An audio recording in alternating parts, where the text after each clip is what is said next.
For over a century, Europe's most advanced armies kept choosing a sharpened pole. The pike was simply a long stick tipped with a metal point.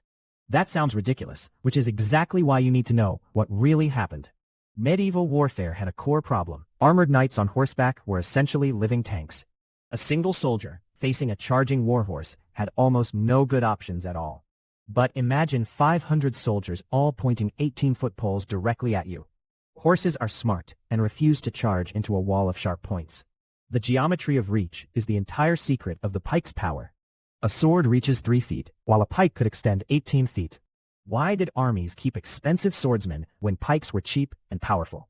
Before revealing the answer, please tap follow if you enjoy these explanations. That signals me to keep creating helpful videos for curious people like you. A pikeman could kill his opponent before the opponent could touch him.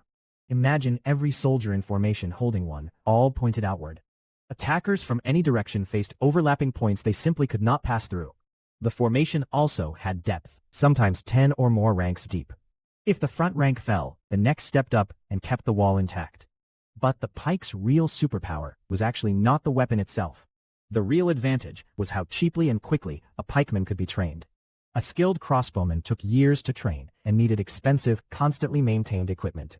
A pikeman could learn essential drills in weeks, far less than a crossbowman needed. The pike was mostly wood, abundant, cheap, and easy to replace on campaign. So, a cash-strapped city, or duke, could field a large, dangerous army cheaply. The Swiss cantons proved this in the real world with stunning results. In the 1470s, Swiss pike formations crushed the cavalry-heavy armies of Burgundy. These weren't upsets, they were systematic annihilations of Europe's richest military power. Word spread fast, and every major European power soon wanted Swiss-trained soldiers. German mercenaries, called Landsknechts, copied the Swiss formation and competed directly against them. Soldiers described these extremely brutal clashes as a so-called bad war. The pike dominated battlefields, but it was far from a perfect weapon. Counterintuitively, the pike's greatest weakness was the very same thing that made it unstoppable. A pike formation had to stay tightly packed, or every advantage vanished instantly. The real skill was collective discipline, holding the formation steady under terrifying pressure. Swiss training, therefore, focused above all on relentless drilling of formation movement.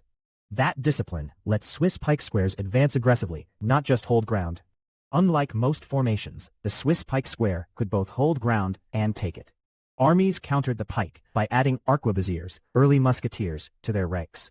Pikes shielded the slow-reloading shooters, while shooters hit enemies the pikes couldn't reach. As firearms grew cheaper and faster through the 1500s and 1600s, the pike faded. The core idea, cheap, disciplined teamwork beats expensive individual skill, never died. You see it in team sports, assembly lines, and military units that train together. Next time someone says a problem needs a complex solution, remember the humble pike. Over a century of dominance, built on geometry, cheap wood, and teamwork. History's silliest-looking weapon actually had the smartest design of its time.